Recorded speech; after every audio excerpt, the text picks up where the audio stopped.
Hi Makle, welcome back to Xylem Learning. It's me, Amin sir. Yes, നമ്മൾ annual എക്സാമിനേഷന് ഇതാ ഇങ്ങ് അടുത്തിരിക്കുകയാണ്. നമുക്കറിയാം ഏറ്റവും പ്രധാനപ്പെട്ട ചാപ്റ്റേഴ്സ് ആണ് സോഷ്യൽ. ഇനി 8 മാത്രമല്ല 9ലേക്കും 10ലേക്കും എത്തുമ്പം 80 മാർക്കിന്റെ സബ്ജക്റ്റ് ആയിട്ട് മാറേണ്ടതാണ് സോഷ്യൽ സയൻസ്. സോ നല്ല രീതിയിൽ പഠിച്ചിട്ടുണ്ടെങ്കിൽ എൻ്റെ മക്കൾക്ക് നല്ല രീതിയിൽ സ്കോർ ചെയ്യാൻ സാധിക്കും. ഇതിൽ തന്നെ നിങ്ങൾക്കറിയാം 8ാം ക്ലാസ്സിലെ ഒറ്റ ബുക്കിൽ തന്നെയാണ് എന്തൊക്കെ വരുന്നത്, ഹിസ്റ്ററിയും വരുന്നത്, അതേപോലെ തന്നെ ജിയോഗ്രഫിയും വരുന്നത്. ഇതിൽ തന്നെ ഏറ്റവും ബുദ്ധിമുട്ടായിട്ടുള്ള ഒരു പാർട്ടാണ് ജിയോഗ്രഫി. ഞാൻ ഇന്നത്തെ ക്ലാസ്സിൽ ഈ ജിയോഗ്രഫിയിലെ ഏറ്റവും ഇമ്പോർട്ടൻ്റ് ആയിട്ടുള്ള ചാപ്റ്റർ, അവസാനത്തെ ഭാഗത്തിലെ ഏറ്റവും ഇമ്പോർട്ടൻ്റ് ആയ ചാപ്റ്റർ ആണ് നിങ്ങൾക്ക് ഇന്ന് പഠിപ്പിച്ചു തരാൻ വേണ്ടി പോകുന്നത്. സോ എൻ്റെ മക്കൾ ഈ വീഡിയോ കാണുകയാണെങ്കിൽ, നിങ്ങൾക്ക് ഈ വീഡിയോ ഇഷ്ടപ്പെടുകയാണെങ്കിൽ എന്തായാലും എന്ത് ചെയ്യുക, ഒന്ന് ലൈക്ക് ചെയ്യുക, മാത്രമല്ല കമൻറ്റ് ചെയ്യാൻ എൻ്റെ മക്കൾ മറക്കരുത്. ആദ്യമായിട്ടാണ് ഈ ചാനൽ വരുന്നതെങ്കിൽ ഒന്ന് എന്ത് ചെയ്യുക, സബ്സ്ക്രൈബും ചെയ്യാം. സോ നമ്മൾ നോക്കുകയാണ് ഈ 8ാം ക്ലാസ്സിലെ ജിയോഗ്രഫിയിലെ ഏറ്റവും ബുദ്ധിമുട്ടായിട്ടുള്ള എന്നാൽ ഏറ്റവും സിമ്പിളായിട്ട് പഠിക്കാൻ പറ്റിയ ചാപ്റ്റർ ആയിട്ടുള്ള ബ്ലാങ്കറ്റ് ഓഫ് എർത്ത്. ഈ ചാപ്റ്ററിൽ ഏറ്റവും പ്രധാനപ്പെട്ട ക്വസ്റ്റ്യൻസ് ആണ് ഇന്ന് നമ്മൾ ചർച്ച ചെയ്യാൻ വേണ്ടി പോകുന്നത്. നിങ്ങൾ റെഡിയാണോ? യെസ്, നോക്കാണ് ബ്ലാങ്കറ്റ് ഓഫ് എർത്ത് ഏതൊക്കെ ക്വസ്റ്റ്യൻസ് ആണ് ഇതിന്ന് വരുന്നത് നോക്കാട്ടോ. ഇതിൽ ഒന്നാമത്തെ ക്വസ്റ്റ്യൻ ആണ്, നിങ്ങൾക്ക് ഈ രീതിയിലുള്ള ക്വസ്റ്റ്യൻസ് കാണാം. Re arrange the following based on the instruction. അഥവാ താഴെ തന്നിരിക്കുന്ന നിർദ്ദേശ രീതിയിൽ എന്ത് ചെയ്യുക, ക്രമീകരിക്കുക. റീ അറേഞ്ച് ചെയ്യാൻ വേണ്ടിയിട്ട് പറഞ്ഞു, ക്രമീകരിക്കാൻ വേണ്ടിയിട്ട് പറഞ്ഞു. നോക്കട്ടോ, ഇവിടെ ഓക്സിജൻ ഉണ്ട്, ഓക്സിജൻ ഞാൻ O എന്ന് എഴുതി. കാർബൺ ഉണ്ട്, ഞാൻ C എന്ന് എഴുതി. ആർഗൺ ഉണ്ട്, A എന്ന് എഴുതി. ഇതിനെന്ത് ചെയ്യുക, ഓർഡർ ഓഫ് ദ വോളിയം, അന്തരീക്ഷ അളവിനനുസരിച്ച് എഴുതാൻ വേണ്ടിയിട്ട് പറഞ്ഞു. അപ്പൊ നമ്മൾ അറിഞ്ഞിരിക്കണം അന്തരീക്ഷത്തിലുള്ള ഓരോ വാതകങ്ങളുടെയും അളവുകൾ എത്രയാണെന്ന് കൃത്യമായിട്ട് അറിയണം. അത് നമുക്ക് പഠിക്കാനുണ്ട്. സോ അത് ഏതൊക്കെയെന്ന് ആദ്യം നോക്കാം, എന്നാൽ നമുക്ക് ഇതിന്റെ ആൻസർ കൃത്യമായിട്ട് കിട്ടും. സോ ഇതൊക്കെയാണ് പ്രധാനമായിട്ടും അന്തരീക്ഷത്തിലുള്ള പ്രധാനപ്പെട്ട വാതകങ്ങൾ. നിങ്ങളിതൊന്നും പഠിക്കേണ്ടതല്ല, ഇത് മുഴുവനായിട്ട് പഠിക്കേണ്ട. ഇതിൽ ഇത്ര വരെ ഉള്ളത് നിങ്ങൾ കൃത്യമായിട്ട് ആലോചിച്ച് വെച്ചാൽ മതി. ഇതിൽ നിന്നിട്ടായിരിക്കും നിങ്ങൾക്ക് ആനുവൽ എക്സാമിനേഷൻ ക്വസ്റ്റ്യൻ ഉണ്ടാവുക. അപ്പൊ നോക്കട്ടോ, ഫസ്റ്റ് ആണ് nitrogen, oxygen, argon, carbon dioxide. Nitrogen എത്ര ശതമാനം ഉണ്ട് മക്കളെ? 78.08. ഓക്സിജനോ 20.95. ആർഗണോ 0.93. കാർബൺ ഡൈ ഓക്സൈഡ് നമ്മൾ വിളിക്കും CO2, അത് എത്രയുണ്ട്? 0.03. ഇത് കൃത്യമായിട്ട് കിട്ടിയിട്ടുണ്ടെങ്കിൽ നിങ്ങൾക്ക് ഇതിന്റെ ആൻസർ നിങ്ങൾക്ക് എഴുതാൻ സാധിക്കും. പക്ഷെ ഞാൻ ഒറ്റ കാര്യം പറയട്ടെ മക്കളെ, ഇത് പഠിക്കാൻ ഒരു ഷോർട്ട് കട്ട് ഉണ്ട്. നിങ്ങൾ ആ ഷോർട്ട് കട്ട് മാത്രം പഠിച്ചാൽ മതി. അത് നമ്മൾ വിളിക്കും മക്കളെ. എന്ത് മാത്രം നിങ്ങൾ പഠിച്ചു വെക്കുക അറിയോ? നിങ്ങൾ എന്ത് മാത്രം പഠിച്ചു വെക്കുക? ഇത് മാത്രം പഠിച്ചു വെക്കുക. നോ AC നീ HE എന്ന് മാത്രം പഠിച്ചു വെക്കുക. എന്നാൽ നിങ്ങൾക്ക് അതിന്റെ ഓർഡർ കൃത്യമായിട്ട് കിട്ടും. ഇതിൽ നോയില് എന്തിനാണ് ഉദ്ദേശിക്കുന്നത് ചോദിച്ചിട്ടുണ്ടെങ്കിൽ മക്കളെ, അത് നൈട്രജനെയാണ്. O ഏത് തന്നെയായിരിക്കും? ഓക്സിജനെയാണ്. A ഏത് തന്നെയാണ്? ആർഗൺ തന്നെയാണ്. C ഏത് തന്നെയാണ്? കാർബൺ ഡൈ ഓക്സൈഡ് തന്നെയാണ്. നീ എന്ന് പറഞ്ഞു, നിയോണാണ്.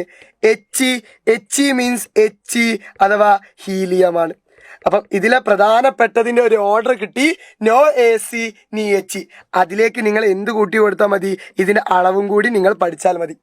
നിങ്ങൾക്ക് ഇത് മാത്രം അറിയാണെങ്കിൽ തന്നെ നിങ്ങൾക്ക് ആൻസർ എഴുതാൻ കഴിയും. കണ്ടുകൊള്ളിട്ടോ, നോക്കട്ടോ. ഇതെന്ത് ചെയ്യാനാ പറഞ്ഞത്? കൃത്യമായിട്ട് ക്രമീകരിക്കാൻ വേണ്ടി പറഞ്ഞു. ഓക്സിജൻ ഉണ്ട്, കാർബൺ ഡൈ ഓക്സൈഡ് ഉണ്ട്, ആർഗൺ ഉണ്ട്. നമുക്ക് ഷോർട്ട് കട്ട് അറിയാം. നമ്മൾ എന്ത് പഠിച്ചിട്ടുണ്ട്? നോ AC നീ HE. അത് താഴോട്ട് എഴുതി വെക്കാം. നോ AC നീ HE. ഇപ്പൊ ഇത്ര വേണ്ടത്. അപ്പൊ ഇതിലേതുണ്ട്? ഓക്സിജൻ ഉണ്ട്. ഓക്കെ, ഓക്സിജൻ കൊടുത്തു. കാർബൺ ഡൈ ഓക്സൈഡ് ഉണ്ട്. കാർബൺ ഡൈ ഓക്സൈഡ് ഉണ്ട്. ആർഗൺ ഉണ്ട്. ബാക്കിയുള്ളത് എന്ത് ചെയ്യുക? ഒന്നും മായ്ച്ചു കൊടുക്കുക. എന്നാൽ ഇതിന്റെ ഓർഡർ നമുക്ക് എന്ത് ചെയ്യാൻ കഴിഞ്ഞു? കൃത്യമായിട്ട് കിട്ടാൻ തുടങ്ങി. അപ്പൊ ഓർഡർ ഏതാണ്? OACയിലാണ് ഓർഡർ വരുന്നത്. സോ നിങ്ങൾ ഇത് മൊത്തം എന്ത് ചെയ്യണ്ട, പഠിക്കണ്ട, ബുദ്ധിമുട്ടാവണ്ട, ഒന്നും ചെയ്യണ്ട. നിങ്ങൾ എന്ത് മാത്രം പഠിച്ചാൽ മതി? ഈ ഷോർട്ട് കട്ട് പഠിച്ചാൽ മതി. എന്നാൽ തന്നെ നിങ്ങൾക്ക് എന്ത് ചെയ്യാൻ കഴിയും? സിമ്പിളായിട്ട് മാറാൻ കഴിയും. ഒരു ക്വസ്റ്റ്യൻ ഇതായിരിക്കും. സോ നമ്മൾ ഇനി അടുത്ത ക്വസ്റ്റ്യൻ പഠിക്കാൻ വേണ്ടിയിട്ട് പോവാണ്. ഇപ്പൊ നമ്മൾ പഠിച്ചു കഴിഞ്ഞു, അന്തരീക്ഷ വാതകങ്ങളെ കുറിച്ച് പഠിച്ചു കഴിഞ്ഞു. ഇനി നമ്മൾ പഠിക്കാൻ വേണ്ടി പോവാണ് അന്തരീക്ഷ പാളികളെ കുറിച്ചിട്ട് അല്ലെങ്കിൽ അറ്റ്മോസ്ഫിയർ ലേയേഴ്സിനെ കുറിച്ചിട്ട്. ഇവിടെ തന്നിരിക്കുന്നു കുറച്ച് അറ്റ്മോസ്ഫിയറിക് ലേയേഴ്സ്, പാളികൾ തന്നിരിക്കുന്നു. ഏതൊക്കെ നോക്കടാ? ട്രോപ്പോസ്ഫിയർ ഉണ്ട്, മിസോസ്ഫിയർ ഉണ്ട്, അയണോസ്ഫിയർ ഉണ്ട്, സ്ട്രാറ്റോസ്ഫിയർ ഉണ്ട്. ഇതെന്ത് ചെയ്യാൻ? According to their position from earth എന്ന് തുടങ്ങുന്നതനുസരിച്ച് എന്ത് ചെയ്യാൻ? ഇത് കൃത്യമായിട്ടാക്കാൻ. സോ മക്കളെ, നിങ്ങൾ ഈ അന്തരീക്ഷ ഘടന കൃത്യമായിട്ട് പഠിക്കണം. നിങ്ങൾക്ക് എക്സാം ചോദിക്കും. നോക്കി, ഏറ്റവും ഭൂമിയുടെ അടുത്തുള്ളത് ഏതാണ്? ട്രോപ്പോസ്ഫിയർ. വീണ്ടുള്ളത് ഏതാണ്? സ്ട്രാറ്റോസ്ഫിയർ. സ്ട്രാറ്റോസ്ഫിയറിലാണ് നമ്മൾ എന്ത് കാണപ്പെടുക? Ozone layer. പിന്നെ അതിന്റെ മുകളിലായിട്ട് കാണപ്പെടും മിസോസ്ഫിയർ. പിന്നെ ഏതാണ്? തെർമോസ്ഫിയർ. അതിന് മുകളിലേക്കുള്ളതിനൊക്കെ നമ്മൾ എന്ത് വിളിക്കും? എക്സോസ്ഫിയർ എന്ന് വിളിക്കും. സോ ഇത് പഠിക്കാനും നിങ്ങളെ മുന്നിലേക്ക് ഒരു ഷോർട്ട് കട്ട് ഉണ്ട്.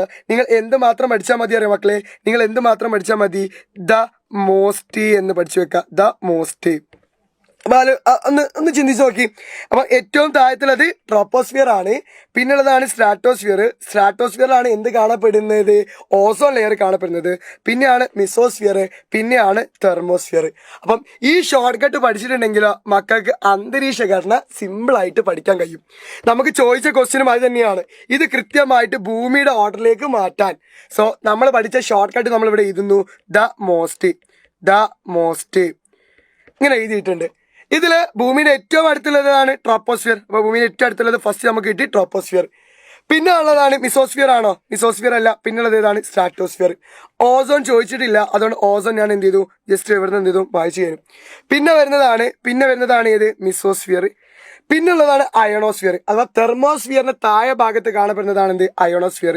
അപ്പം ഇവിടെ ഏത് വരും? അയണോസ്ഫിയർ. അപ്പം അതിന്റെ ഓർഡർ കൃത്യമായിട്ട് നമ്മൾ ആക്കി വെച്ചു. ഫസ്റ്റ് ട്രോപ്പോസ്ഫിയർ, സ്ട്രാറ്റോസ്ഫിയർ, മിസോസ്ഫിയർ, പിന്നെയാണ് അയണോസ്ഫിയർ എന്ത് ചെയ്യുക? കാണപ്പെടുക. സോ ഇതിന്റെയും ആൻസർ നമുക്ക് എന്ത് കിട്ടി? സോ അറ്റ്മോസ്ഫിയറിക് ഗ്യാസസ് ആവട്ടെ, അറ്റ്മോസ്ഫിയറിക് ലേയേഴ്സ് ആവട്ടെ, അതിന്റെ രണ്ടിന്റെയും ഷോർട്ട് കട്ടുകൾ നമ്മൾ പഠിച്ചു തരും. സോ ഇതേപോലെ ഇനിയും നിങ്ങൾക്ക് ഈ ചാപ്റ്റേഴ്സിനെ കുറിച്ച് അറിയണമെങ്കിലും അതേപോലെ എല്ലാ ചാപ്റ്റേഴ്സും ഷോർട്ടായിട്ട് മാറ്റണമെങ്കിൽ ഞാനും JC സാറും ഫൈസൽ സാറും വരുന്നുണ്ട്. നമുക്ക് അവിടെ അടിപൊളിയായിട്ട് പഠിക്കാം. മാത്രമല്ല ഇതേപോലെ ചെറിയ കണ്ടന്റ് വീഡിയോസ് വേണം. ഏത് ചാപ്റ്ററിനാണ് വേണ്ടത് അതും ഒന്ന് നിങ്ങൾ എന്ത് ചെയ്യുക? കമന്റ് ചെയ്യുക. നമ്മൾ അതേപോലെ എന്ത് ചെയ്യുന്നു? നിങ്ങൾക്ക് പഠിപ്പിച്ചു തരുന്നതാണ്. ഈ വീഡിയോ ഒക്കെ ഇഷ്ടപ്പെട്ടെങ്കിൽ ഒന്ന് ലൈക്ക് ചെയ്യുക, കമന്റ് ചെയ്യുക. ആദ്യമായിട്ടാണ് ഈ ചാനൽ വരുന്നതെങ്കിൽ ഒന്ന് സബ്സ്ക്രൈബ് ചെയ്യാനും എൻ്റെ മക്കൾ എന്ത് ചെയ്യണ്ട? മറക്കണ്ട. Tata, good bye, C all.